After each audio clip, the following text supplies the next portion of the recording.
We won a small grant of £20,000. That money has never lasted so long in our life, but we stretched it. And we were like, okay, well, are we going to build it? What are we going to do? In the early days, nobody knew who Joe and I were. We had no track record at all. A lot of people at the start were like, I think you're going to have to prove it to us a bit more than just a nice pitch deck and great storytelling.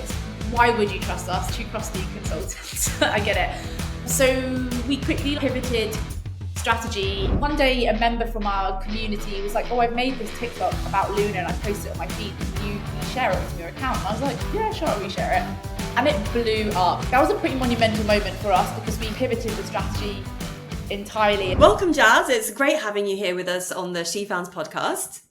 Yeah, it's so good to be here as well. I'm very excited for the conversation. Yeah, I'm really excited as well. I've heard a lot about the Luna app and I've seen the reviews actually, and they're really awesome. So I'm interested to know how you got there.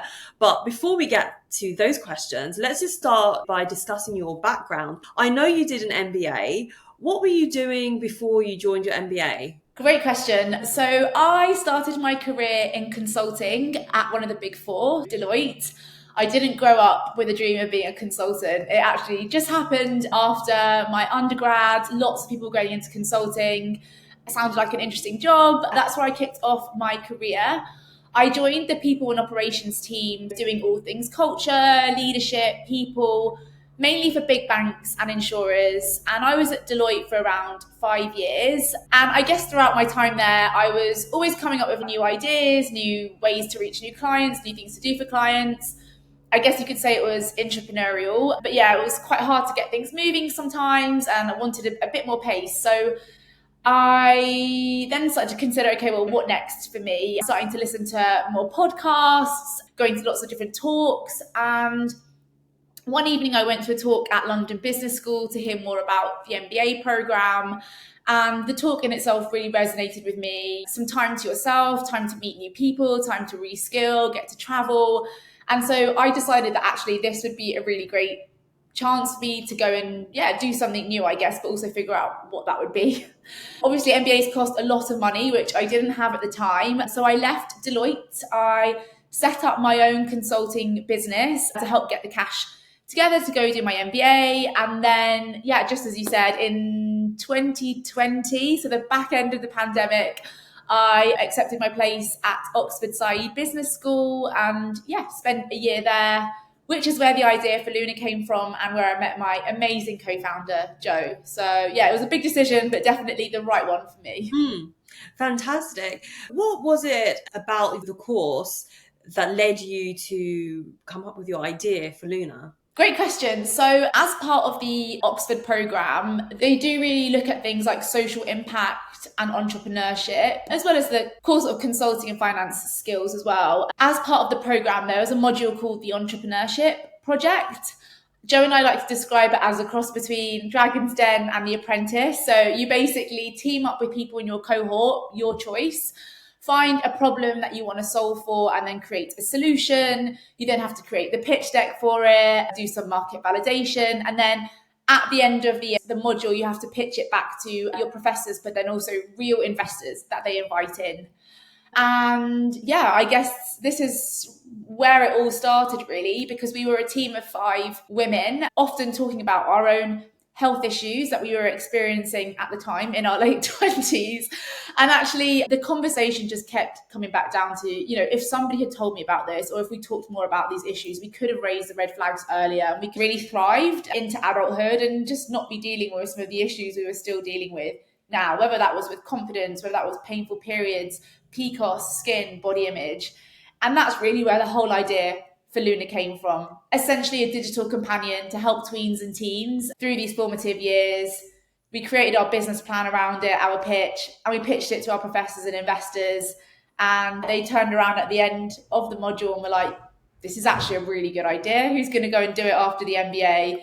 Which truthfully at the time, none of us ever thought that would be a real thing. But here we are now, 3 years later, with all the Luna merch behind me, doing it, which is wild. 2 questions come to mind as you were sharing your story. A lot of people do say that MBAs are outdated and they teach you methodologies that worked back in the day but aren't really relevant anymore. Do you agree with that?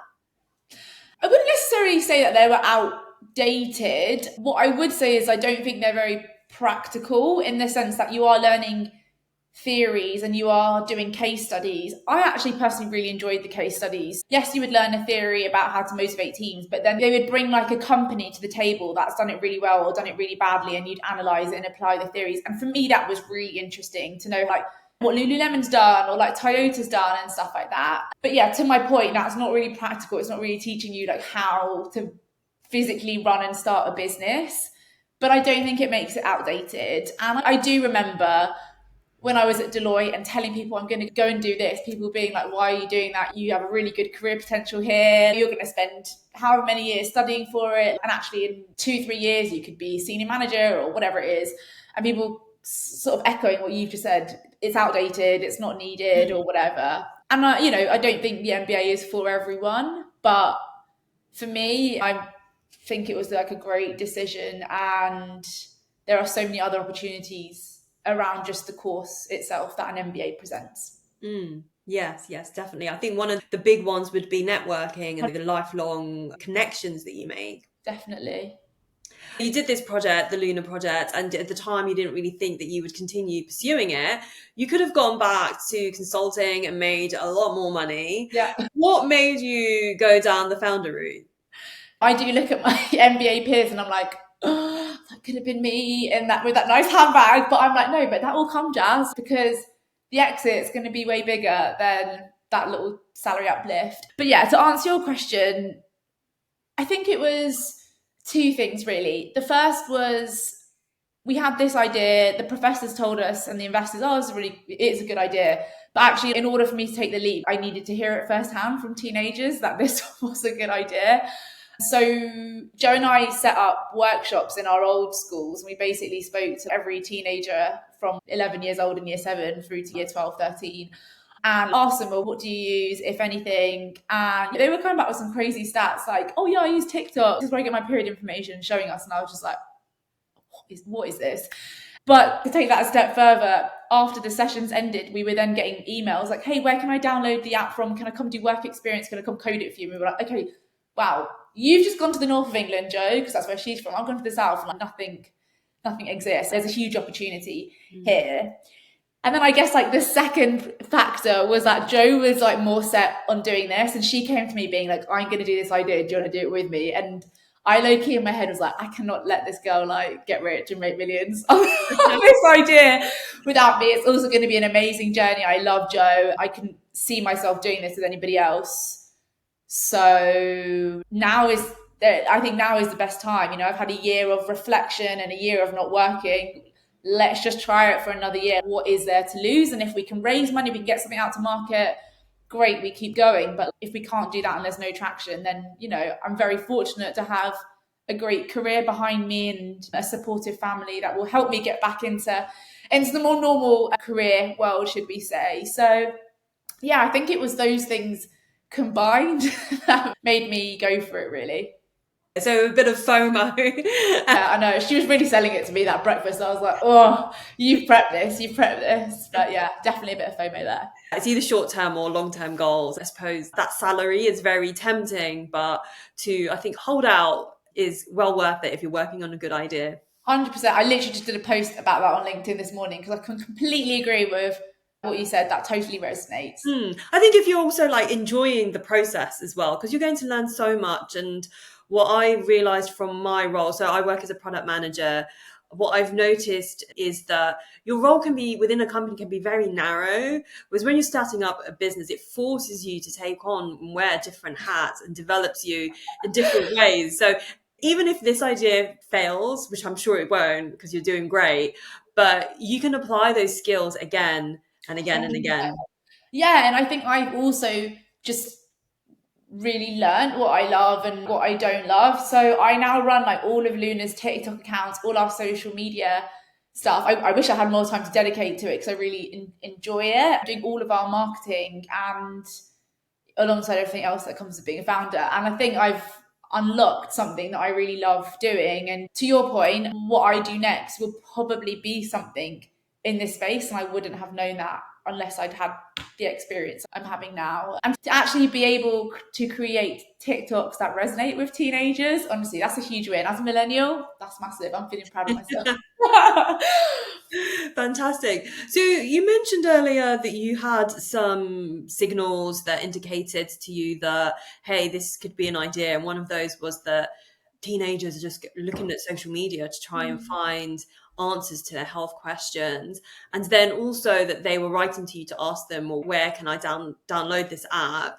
Can you tell us a little bit about the workshops or the focus groups that you did with those teenagers to be able to get those insights? Yeah, I mean, they weren't anything super special, actually. They were just a series of slides, which we then put on, I think, Mentimeter, which is essentially an interactive platform. I'm sure loads of you have used other things, which teenagers can then input their answers to from their phones. So we just basically had our hypotheses in terms of what we thought this app would look like or what we thought the problems were, and we just asked them questions around it to help validate some of these things. And by them having to do it anonymously on their phones or on their laptops, like they were able to give real opinions and voices, but also feel very much part of that co-creation process. And we really listened to them. So 2 things that we changed off the back of these workshops, and we really spent the first 4 months after graduating going up and down the country. Like anyone who had an in with the school, we messaged and we were like, please can we come in and just do these workshops? And we really listened to what they said. But 2 things that changed the app massively came out of these conversations. One, Luna actually started just being for periods and teen periods.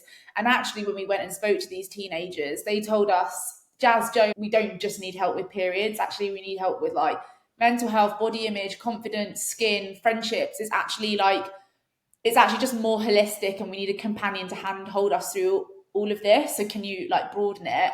And then the second thing, they literally, actually 3 things. The second thing, they shot us down for our branding. They were like, we don't like hot pink and purple. We want like neutrals, pastel. And we were like, okay, we need to change it ASAP. And then lastly, when the platform started, it was going to be like teens and parents on the same app. And they were like, no way do you want our parents like seeing our questions, our data. For us, it's all about anonymously being able to ask these questions, being curious without being judged. And so parents, we then gave parents a different role in this app because it was really important to build something that teens would actually use and get benefit from. So yeah, I guess there I've just covered how we structured the sessions, but then also how important they were into building what we have built today. Because otherwise, without this, it would have been hot pink and purple. It would have just been about periods, and parents would be on it and teens would not be using it. So yeah, they were really important for us, as painful as they sometimes were. Like I was full on having to go into teacher mode, and I'm not a teacher. It was really important. And we picked up some of our most loyal brand ambassadors and members who are still on the app today, 3 years later. Fantastic. I'm curious to just get into the details so that anybody who is at the starting point of working on the idea can get some, I suppose, tangible ideas for next steps to take and an idea of how long this can take, because I think often people get stuck in the research mode and they don't move on to actually executing their idea. So how long did this initial phase take you? Yeah, great question. And I definitely think there are like so many different considerations to take into account. Are you doing this full time or alongside like another job? What is the fundraising market like? Because at the moment it's still pretty pants, whereas like I think we just caught the end of a good wave. And so I definitely just want to add some like perspective to like our journey, because everyone's is so different. Joe was working on this full time. I was like pretty much full time, but I did have a side job 2 days a week, literally just doing admin at my old company. But I was really open with them. I was like, I don't really want to be doing this all the time. So we were like more or less full time on this, and it took us. We did about 3 to 4 months of research and iteration and prototyping and changing things and yeah, like just testing really. Then so that took us to like January. So yeah, I'm going to give you details because you want practical. So September 2021 graduated, and from then to January 2021, yeah, loads of research. Then Joe and I were like, okay, we need to take this one step further. Let's put it into a really basic version of the app. And we were like, okay, well, we could pay a coder to do it. We hadn't raised any money. We'd won a small grant of £20,000. That money has never lasted so long in our life, but we stretched it. And we were like, okay, well, are we going to build it? What are we going to do? We spoke to loads of different people, like offshore, onshore. It was coming out, it was really expensive for something we still like weren't 100% sure on. So Joe was like, well, why don't I upskill myself in no code design and you do all the other parts, like the branding, finding the content creators, like filming it all. So essentially we created a very basic version of this app. It was stitched together with Excel, emails, YouTube. It was not snazzy or fancy at all. But then what we did was we put 100 of these teenagers who volunteered themselves from the roadshow that we'd done previously onto this app, and we did a pilot for 6 weeks, like really, really manual. So that was like January to March. And then we looked at the data, we saw they were using this app and they were using it 5 times a week. They were asking questions, they were watching the terrible YouTube videos that we'd filmed, which gave us the confidence that actually there really is something in this. And if we properly had cash, we could get someone to design it properly and build it properly. So we did our first fundraise March to May of 2022. And then we were able to bring on some technical help to help us bring it to market. So then in November 2022, we actually launched live on the App Store. So it was really like a year of research, our alpha, hiring, and then a beta over the summer, again, of like just testing more things. And then, yeah, we fully launched in November 2022. So it was a year. And then the year of 2023 was still learning, trying to reach more people and grow. And now 2024, it's been more focused on monetization and revenue and what that looks like. So that was our journey. Joe and I, we're not technical co-founders. So, you know, if you have got a co-founder that's technical, or if you are a technical person, that's obviously really helpful. You can spin things out a lot quicker. But yeah, that was literally like a step-by-step timeline for us. Everyone does it differently, but hopefully that helps for anyone listening. Definitely. You mentioned a lot in there, which is great. And also, I think it's important to note that you are both non-technical founders. I love that you say that, because I think it's important for people to know that they can be non-technical founders and still develop a tech product. Definitely. You can make an assumption like, oh, I need to be able to code in order to have a tech startup, but that's not true at all. And the processes that you're talking about can be learned. Yeah. Thank you for sharing that. So you are more focused on the marketing and social media content. I wanted to get a little bit into that because that plays a key role in acquiring your new customers, getting the word out there and getting people to join your platform. Can you tell us a little bit about the strategy that you're using? Yeah, definitely. So full disclaimer, not a marketing person by background. Like I told you, I'm a consultant, but I would say, like, you know, I have an eye for creativity. I used to do like theatre and stuff like that. So low key, like, I am loving it a lot. And I definitely, when we were trying to divide and conquer what we do, I was like, yeah, I'll take the marketing side of things. That's fine. But yeah, I guess what is slightly different with Luna is we don't really have just one audience. We have 2 audiences. We have like teenagers who are the users of the app, but then parents who are payers of the app. And so we have 2 target audiences, and our strategy was really like 2-phased. Phase 1 was all about reaching the teenagers and building a product that they love and a brand that they love. Because ultimately, if they don't want to use Luna, then what is the point of a parent paying for it? And phase 1 was really focused on building this teen community and figuring out the right marketing channels for them, but also like the marketing content that resonated.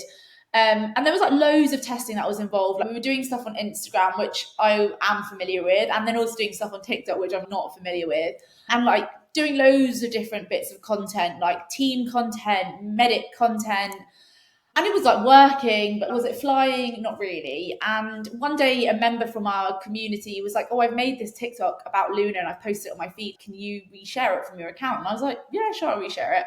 And it blew up. It was like a get ready with me when I tell you about this app called Luna. And it was this teenager just doing her like skincare before school. And that's when I was like, okay, maybe there is something in this community-led TikToks. Like, they don't want to see us. They don't want to see like the medics. They want to see each other and them talking about why they love Luna, what they've learned, or just giving each other advice and stuff. That was a pretty monumental moment for us because we pivoted the strategy entirely. And now if you look at like Luna's TikTok feed, it is very much our social media brand ambassadors who are an extended members of the Luna team. They're all trying to build their own careers as like mini influencers or creators, and for them to be able to then be posted on a platform which has 50,000 followers is pretty cool. So that was phase one, and like I said, loads of testing to try and figure out what works, but that channel is just flying now and getting us organic downloads every day, which is great.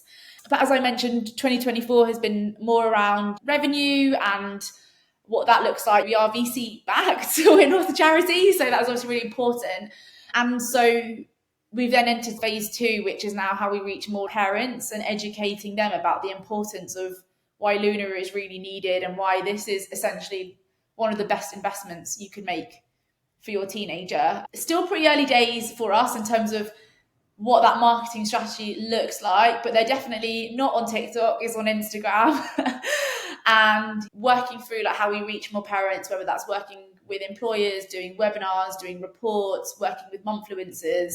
And it's really the piece of work that I'm doing now, and I'm really enjoying it. Like totally different experiences to teens and different messaging. The great thing is it's not impacting our reputational brands at all, because we're still getting teenagers downloading it and loving it and sending amazing reviews, which is something I was always really nervous about. So dual strategy, that's how it's working. We're testing and learning. We're still doing this on a shoestring budget, and I'm confident when we get our next round of investment and we do more for marketing, it will be 10 million times better. But for now, it's working.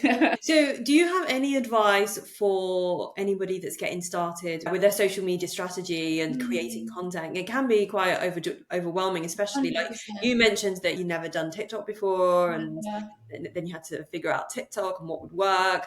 Can you give us an idea of where they would start and how fast do they have to move? How much content do you have to create in order to figure out what's working? It's a really good question. I definitely think the first thing I would do is really try and get to know your audience. So where are they hanging out in terms of what channels? What are they doing? What are their pain points? What are they searching for? What is on their feeds? And if you can create a dummy account which like follows the same people as like they would follow, so your feeds can sync to that. That's what I do. So I have my fake teen persona, which is okay, this is like trending and whatnot. But I do think that is step one. And then from there, you create your plan and all the tests that you want to run off the back of it. And I would say if there is a clear indicator that like your audience is not on a specific channel, then just focus on one for now. Because I think growing on one channel quite well is easier than spreading yourself too thin for multiple channels. I think what works for TikTok doesn't always work for Instagram. And I would say when it's the early days, find the number one channel, find what your audience are watching, and then start doing loads of tests based on that and reporting on it and just looking at what's working and moving the needle. And when you see that, do more of it. What I would also say is at the early days, I think it should also be us as founders, like building that strategy. And then once I had a bit more direction, I did bring someone on a day a week to help me actually churn out the content and manage that channel. That person now, unfortunately, has actually just left to go and do their own UGC stuff, which means it's back in my world, which is obviously great because I'm now then back in the detail. But I also have like loads of other things now that the startup has grown to be worrying about, and it would be actually great to have another pair of hands. So those are like my practical tips. I think don't bring somebody on until you know what is working with your audience. And I think it should be, where possible, if it's a consumer company, the founder's role to begin like managing these channels instead of just giving it to an agency or giving it to somebody else. Because if you get it right, it can be a really good lead generator where you don't have to pay for it if you can do it well organically. Yeah. To get started, did you present that question in your focus groups? You know, what social media platform are you using? All the time. I was like, what social media platforms do you use? They literally laughed at Instagram. They literally and I think we had Facebook on there and Twitter, and they were literally like, no, why is this even on the slide? It was Snapchat and TikTok.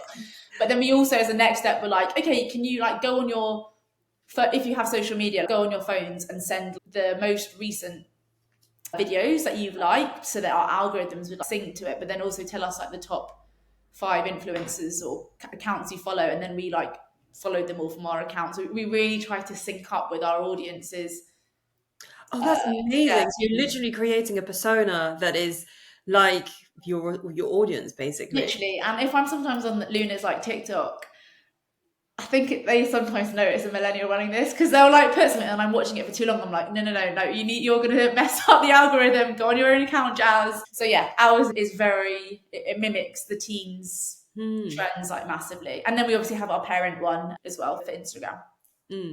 Yeah, I love it. So the teenagers are on Snapchat and TikTok, and the parents are on Instagram. Yeah, we have a few teens on Insta, but I just don't think that's the place to capture them. It's definitely more parents on there. Great, great. I learned so much from that.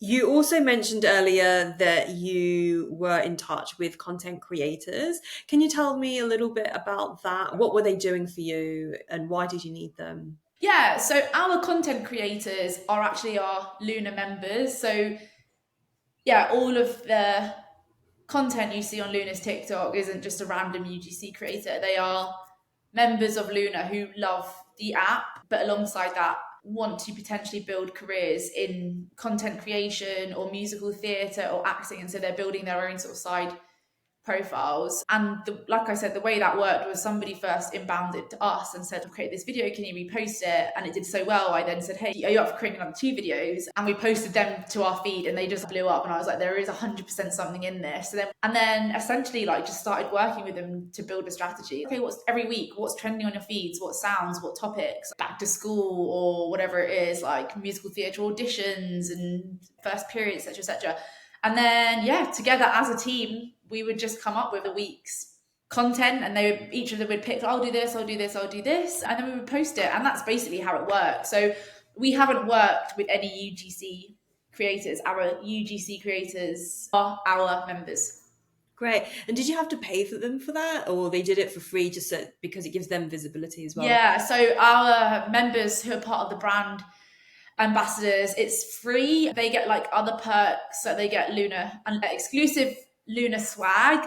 They get access to Luna work experience, which is an amazing currency. I think for any teenager, everyone wants work experience, especially at a cool growing startup. You're not like stuck in your, I don't know, dad's office or whatever, inputting into Excel. And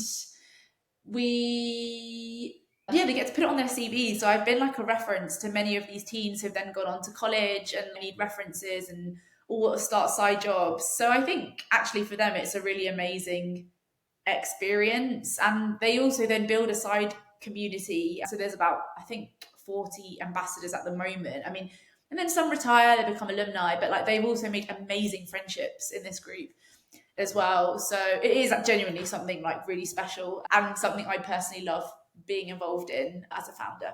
I think everybody says I need more help with social media. It can really eat up a lot of your time. Yeah. And just to really think about what value can you provide with the people that you're collaborating with or partnering with. Definitely. And it does take up a lot of time. So definitely try and own the strategy, and then you can outsource if you have the money to do it, outsource the execution, like video editing, or there are like amazing apps like CapCut, which is a video editing tool, which means you can do it yourself. It just depends how much time you have, resources and stuff like that. But I definitely think we as founders need to be owning that strategy and diving into the data and seeing what works and stuff like that.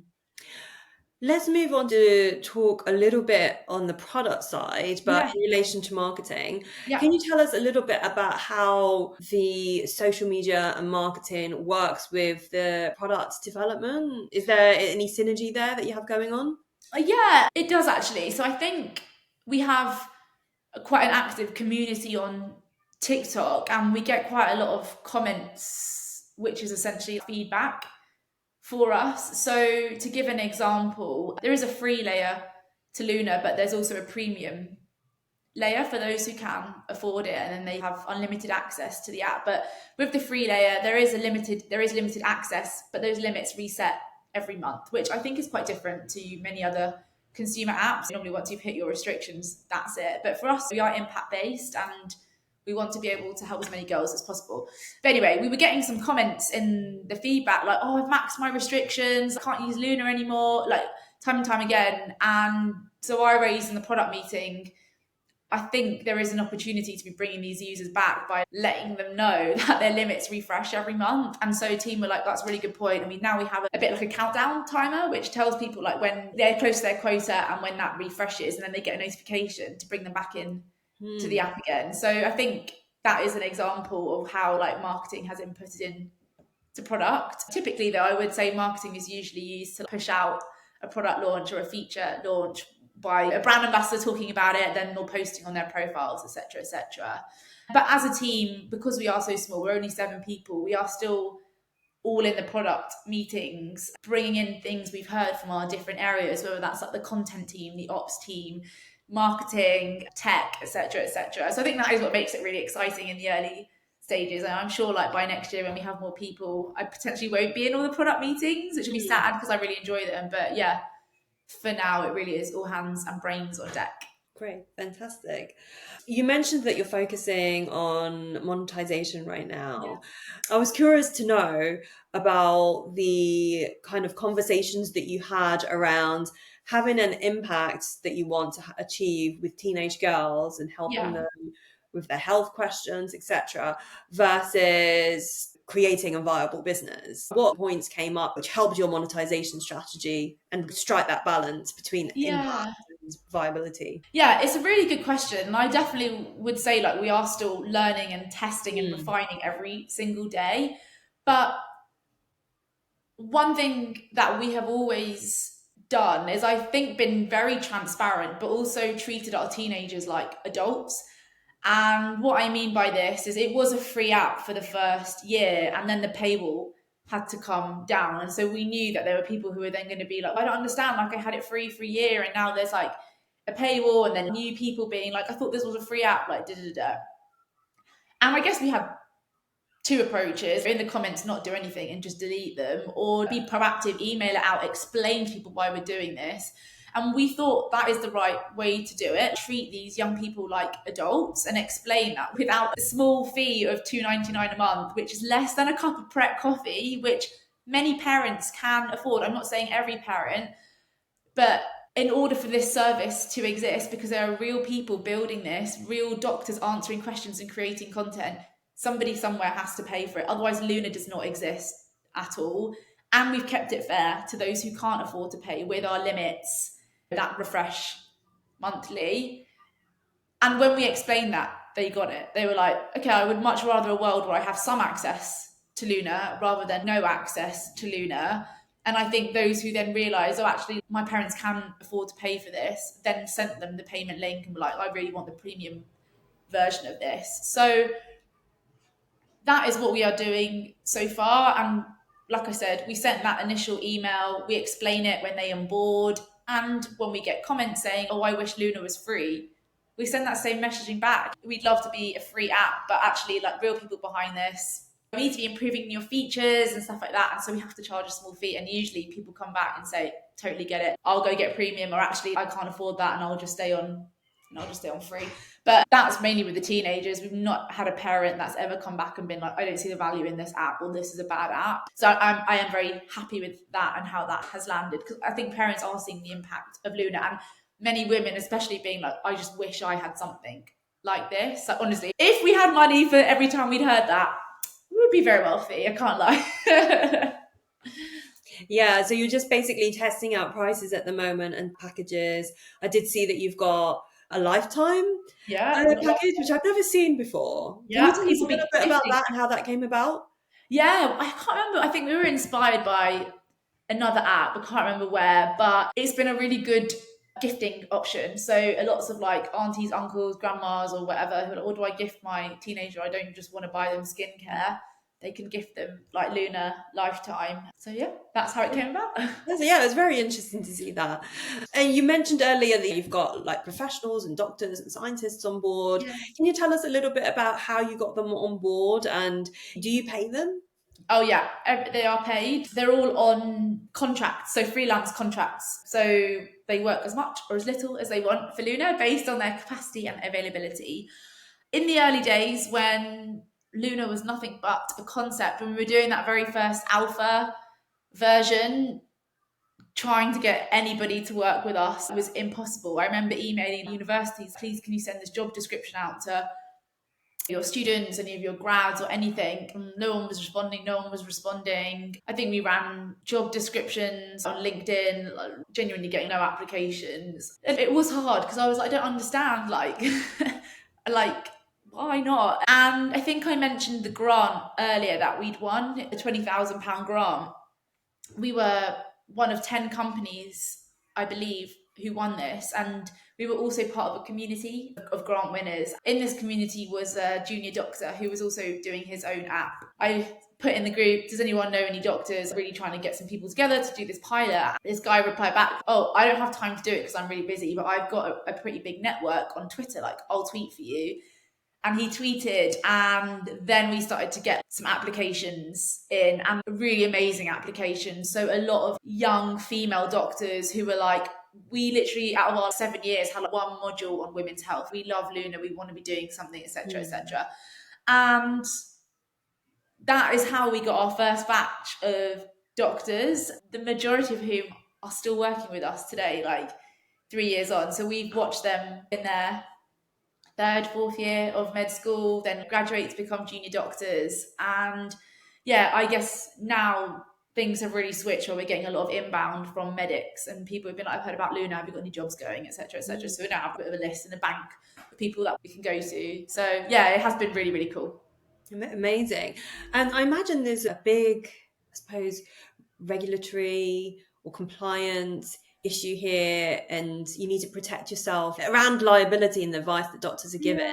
Yeah. Is there anything set up around that? Yeah, I mean, as a business, we have a really rigid process of review in terms of if we're responding to a question, it needs to go through 2 reviews before we send it out. But one thing I will say is we're not a diagnostic tool, so we're just there to give advice and guidance. And so on that, it does really reduce the risk. So to give you a flavour, the most number one question asked is, when will I get my first period?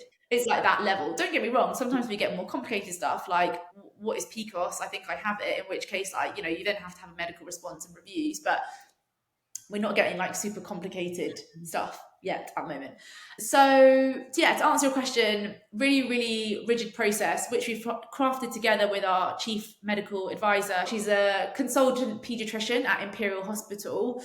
Very strict sort of framework in terms of what we can and can't answer. Where we can't answer a question and they actually need like more help, we'll push them back and suggest other resources. And then, yeah, of course, we obviously have insurance as well, as do our medics, around the advice they're giving. So yeah, I think we've built our processes both from a technical lens, but a liability lens and a medical lens as well. So something that does keep things quite airtight. Yeah. Great. And your chief medical officer that you have, how did you bring them on board? Because I think a lot of people do have ideas that potentially might need a bit more specialist expertise. I mean, did you give them shares in the company, or do you see them, and how did that work? So Katie Malbon is all things sort of chief medical officer advisor. I don't really know what her official title is actually.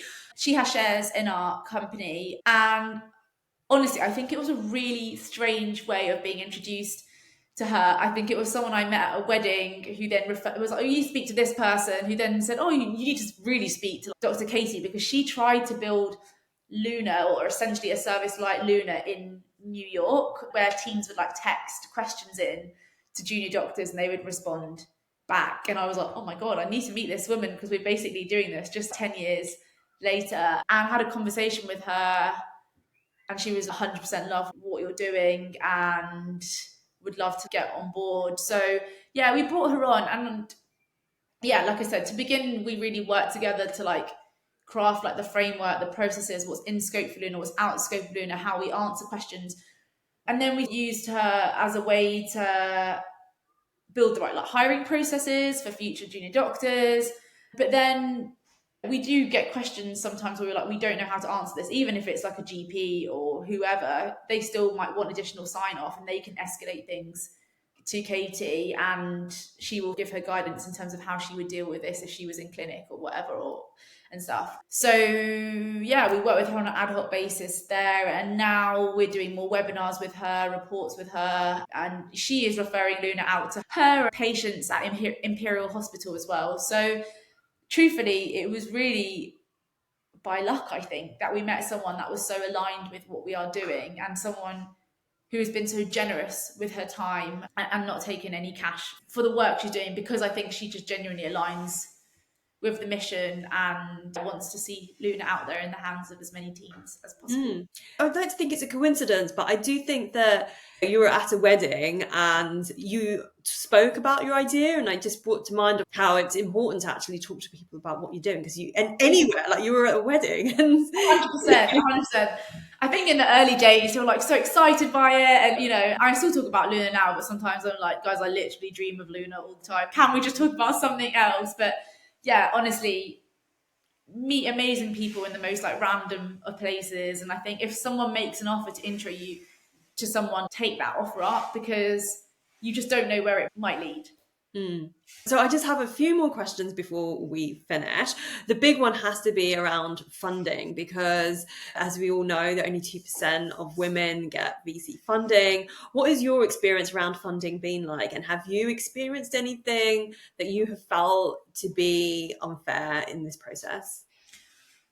Yeah, fundraising is really hard, but it's also very possible. And I want that message out there, because I think there's a lot of scaremongering around, oh, it's not possible, you know, only 2% of women get funding. And that is true, but we have proved it's possible, and we should keep going and try and get that number higher. I also appreciate there's only so much we can do. There's the people who've got the cash that also need to invest in us, but there are so many amazing, talented female entrepreneurs building great things. There's no shortage of ideas that are worthy of funding. We've done 2 fundraisers. The pre-seed that I mentioned back in 2022, March to May, the end of a very good wave of fundraising, and then a top-up raise this year. Very different environment, really, really tough to fundraise. But then also as a team, like we had something quite personal that we were dealing with as well, which also impacted the fundraise and just made things a bit more difficult. I guess like the first time round,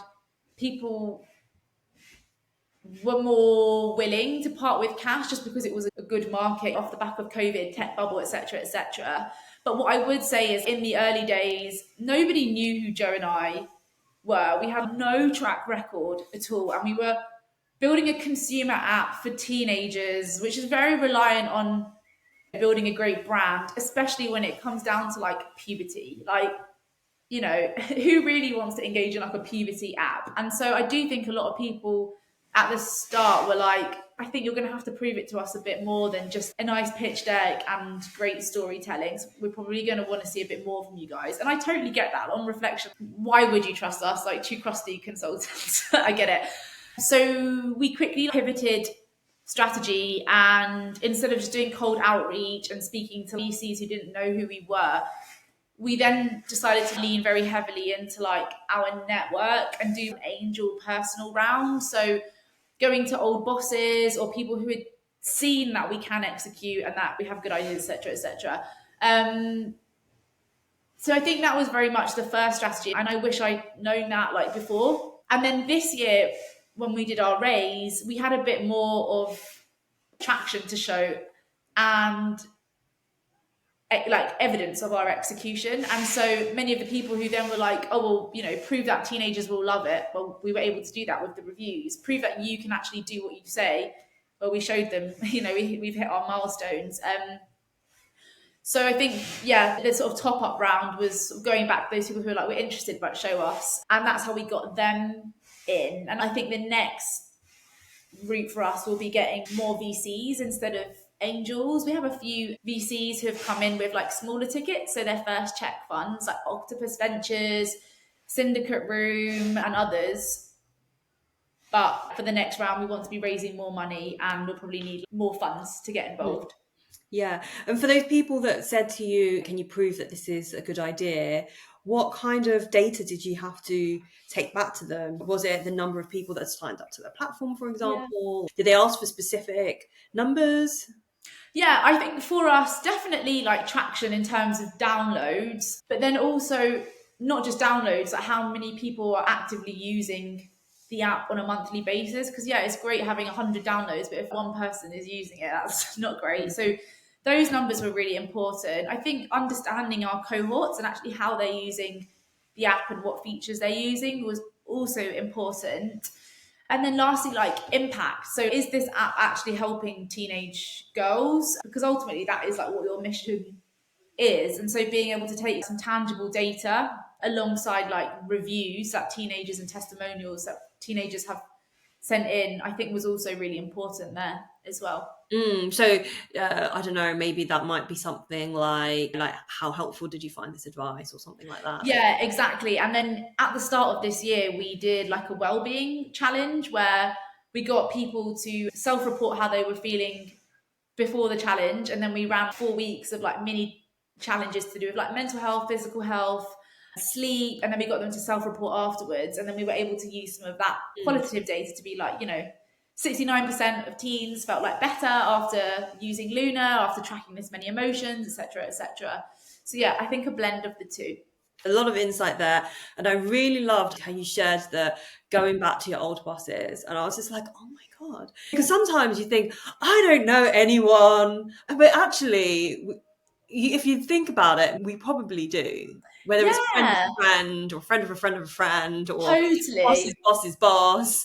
Absolutely. And the second time we raised, we had found these platforms which enable smaller investors to invest tickets, which then enabled us to reach out to like our peers and people who might be interested in putting £1,000 into Luna. And I think because we'd always publicly talked about Luna, posted on LinkedIn, we actually then were like, actually, let's just put it on LinkedIn. And more people than we anticipated were like, I'd like to put some money into the business. I really believe in what you're doing. They were also still eligible for the tax relief, which obviously makes investing in startups a lot more attractive as well. So I think that is also like another thing. It's not just big bosses, it's other people in your network. And it doesn't have to be like massive 50,000 or £100,000 tickets. Like it can be £500, £1,000, and things like that.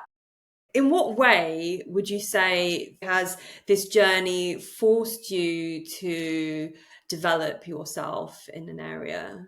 I think this journey has made me realize that people are just humans.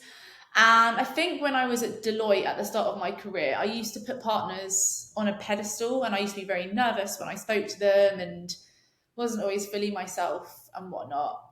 But I have been really lucky to have some amazing opportunities as part of Luna, whether that's talking to some amazing CEOs or amazing influencers and teenagers. And I have just realized that they are just normal people. And it's just really important to be your entire self. Like you don't need to put a front on just because you're talking to the CEO of this amazing insurer or whatever it is.